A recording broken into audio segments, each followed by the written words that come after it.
तो देवहूति का विवाह कर्दम ऋषि से हुआ। कर्दम ऋषि ने 10,000 वर्ष तक तपस्या की महाराज। 10,000 वर्षों तक तपस्या करने के बाद भगवान प्रकट हुए, बोले क्या चाहिए?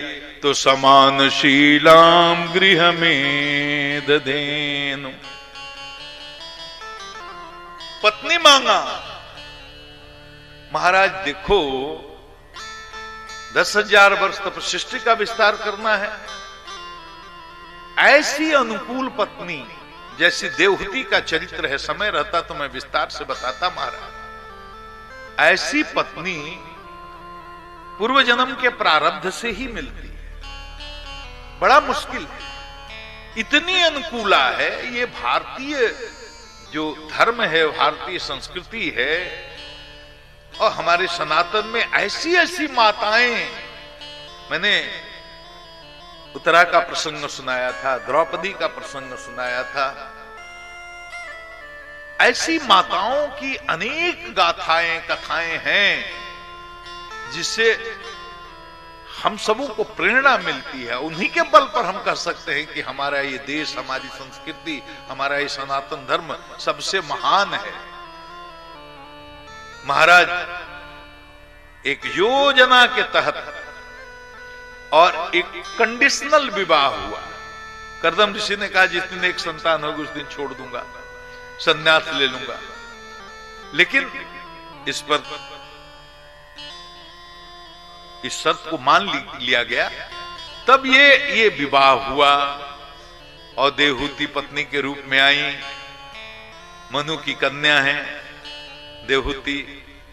महाराज घर में आई बहू पत्नी और नहा धोकर के समाधि में बैठ गए, तो पता नहीं कितने वर्षों तक बैठे रहे। पत्नी ने देखा जब पति मेरे समाधि में चले गए, श्रृंगार करना छोड़ दिया, दिन रात उनकी सेवा में लगी रही। कई वर्षों के बाद उनकी समाधि जब टूटी तो पत्नी को देखा तो पहचान भी नहीं पाए। चेहरों पर झुर्रियां पड़ गई थी, बाल पक गए थे, जटा जूट बन गया था। देवहूति ने कोई श्रृंगार नहीं किया था शरीर का। देखो पत्नी का श्रृंगार केवल पति के लिए होना चाहिए। मैं व्यास मंच से कुछ नहीं बोलना चाहता, ऐसी बात जो किसी को बुरी लगे। आज तो प्रोग्रेसिव जमाना है, लोग कहते हैं कि हमको जो मन सो पहनेंगे, कौन रोकने वाला है? पहनो भाई, कोई रोकने वाला नहीं है, फंडामेंटल राइट है। आप जो पहनना हो पढ़िए, पहनिए, आप जैसे वस्त्र धारण करना हो धरिए। लेकिन हमारी सनातन संस्कृति ये है कि पत्नी का श्रृंगार केवल पति के लिए होता है, बाकी दुनिया के लिए नहीं होता है। आज तो श्रृंगार और प्रसाधन दुनिया को दिखाने के लिए है महाराज। ये सनातन संस्कृति। बड़े प्रसन्न हुए, इतने प्रसन्न हुए कि समाधि टूटने के बाद कहा, देवी तुमने अपने शरीर का भी नहीं ख्याल रखा, जबकि शरीर सबको प्रिय होता है।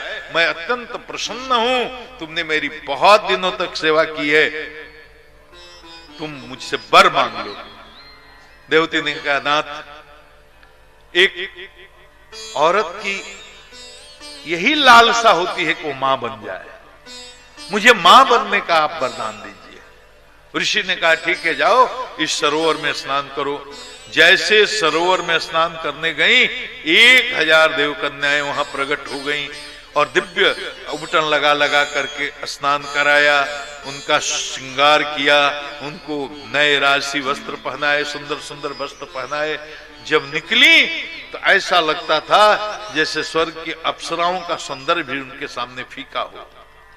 फिर ऋषि ने भी उस सरोवर में स्नान किया। ऋषि ने संकल्प से कामद विमान को उत्पन्न किया, ऐसा विमान जिसमें डीजल पेट्रोल किसी चीज की जरूरत नहीं, इच्छा मात्र से वो चलता है। यहां चल तो वहां चलेगा, खुल जा सिमसिम, बंद हो जा सिमसिम, इस टाइप का। ये लोगों का आश्चर्य लगता होगा, बहुत लोगों को गप लगता होगा, लेकिन ये गप नहीं है ना आश्चर्य, ऐसा होता है, ये संभव है। तो तंत्र में तो एक विद्या है, छोटे छोटे भूत प्रेतों की सिद्धि करने वाले पेड़ को हाँक देते हैं। पेड़ पर बैठ करके रात में वो निकृष्ट कोटि की साधना है, अधिकांशतः महिलाएं करती हैं कहीं कहीं। मैंने सुना है कि संत से कि पेड़ पर बैठकर पेंट को हाँक देती हैं, एक छित जगह पर लेकर चली जाती है, फिर वापस ले आकर उसी जगह पर रख देती है। अब जो इस विषय को नहीं जानते उनको आश्चर्य लगेगा, लेकिन ये आश्चर्य है नहीं। कामद विमान में बैठ करके बहुत लंबे समय तक विहार किया, 9 पुत्रियां हो गईं।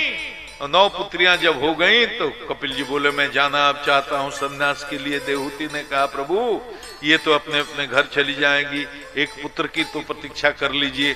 कपिल जी को याद आया कि अरे कर्दम जी को याद आया कि अरे भगवान जब मेरे सामने उपस्थित हुए थे तो उन्होंने ये कहा था कि कर्दम मैं तुम्हारे घर तुम्हारा पुत्र बन के आऊंगा, और मैं तो भूल ही गया था।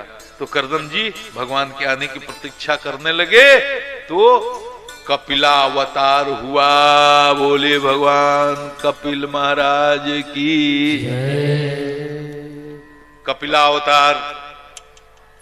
ब्रह्मा जी अपने पुत्रों के साथ दर्शन करने के लिए आए तो ब्रह्मा जी के 9 पुत्रों के साथ कर्दम जी की 9 कन्याओं का विवाह हो गया। कला का मरीचि से, अत्रि का अनसुईया से, अरुंधति वशिष्ठ की पत्नी बन गई, ख्याति का भृगु से आदि। महाराज कर्दम ऋषि तो सन्यास को चले गए, लेकिन देवहूति ने एक दिन अपने पुत्र कपिल जी को पकड़ा, कहा कि पुत्र मैं जानती हूं तुम भगवान हो, तुम कोई सामान्य प्राकृत शिशु नहीं हो, मुझे मालूम है तुम भगवान हो। मेरे यहाँ मेरे पुत्र बन के आए हो, मैं तुम्हारे शरण में हूं, तुम मुझे दीक्षा दो, मेरा कल्याण करो, मेरे अज्ञान के अंधकार को काट डालो और मेरे हृदय में ज्ञान का प्रकाश फैला दो। तम त्वागताहम शरणम शरण्यम स्वभृत्य संसार तरु कुठारम जिज्ञासयाहम प्रकृते पुरुषस्य नमामि सद्धर्म विदाम वरिष्ठम।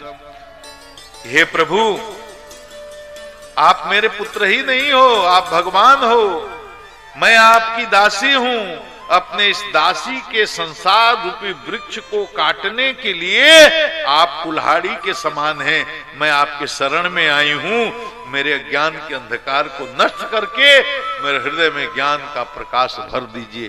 पूरी तरह से शरणागति। देखो बिना शरणागति के कुछ होता नहीं।